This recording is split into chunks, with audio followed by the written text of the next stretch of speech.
Hi everyone, welcome back. In this video, we're going to talk about one of the most powerful features in SharePoint web parts. Whether you're building an intranet, a team site, or a collaboration portal, web parts help you design pages that truly fit your organization's needs. We'll first understand what web parts are, then look at types of web parts, and finally I'll walk you through a hands-on demo on how to use them in SharePoint Online.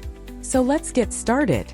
SharePoint is a powerful collaboration platform by Microsoft, designed to help teams store information, share resources, and work together efficiently.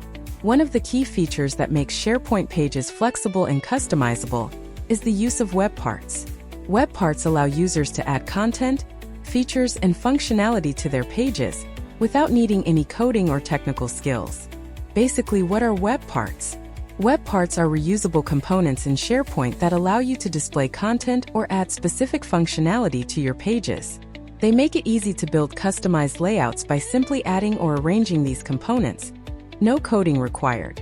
Examples of commonly used web parts include the document library, image gallery, quick links, and the news web part, each designed to help you present information in a clear and engaging way. Using web parts in SharePoint offers several key benefits.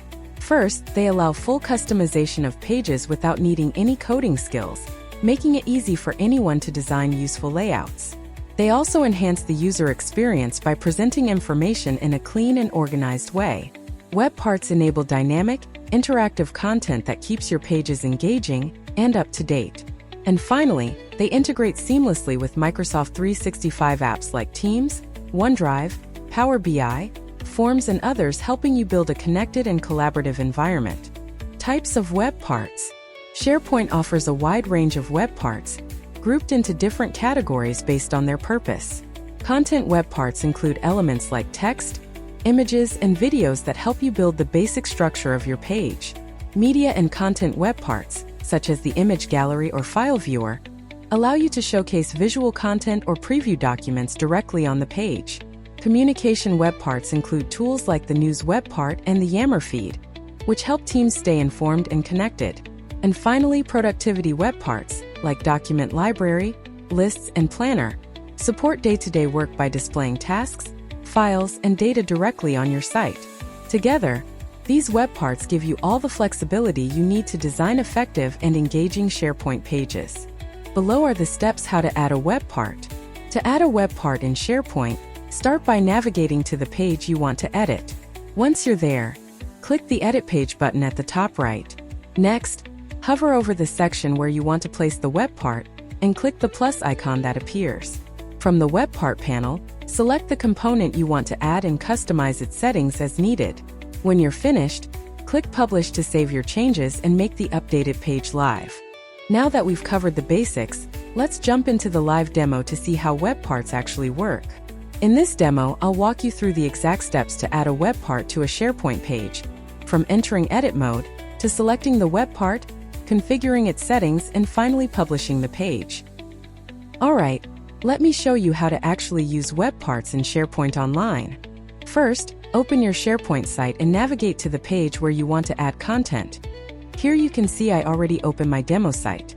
And this is the content collaboration page in Microsoft 365, where I want to add the web parts. Next, click the Edit button at the top right corner to enter edit mode. Important note, you need the appropriate permissions to edit this page. Now you can add a new section to structure your content. Choose a layout, 1 column, 2 columns, or more depending on your design. Now you'll see a small plus icon inside each section. Click the plus button, and a panel of web parts will open. Let's add a couple of web parts. First, I'll select the Recent Documents web part to display recent files on the page.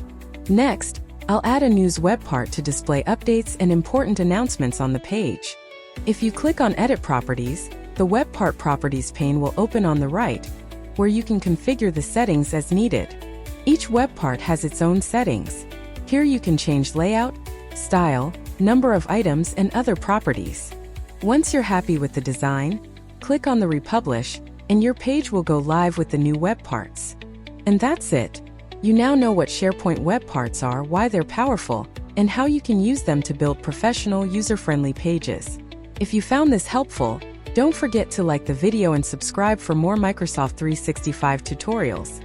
Thanks for watching, and I'll see you in the next video.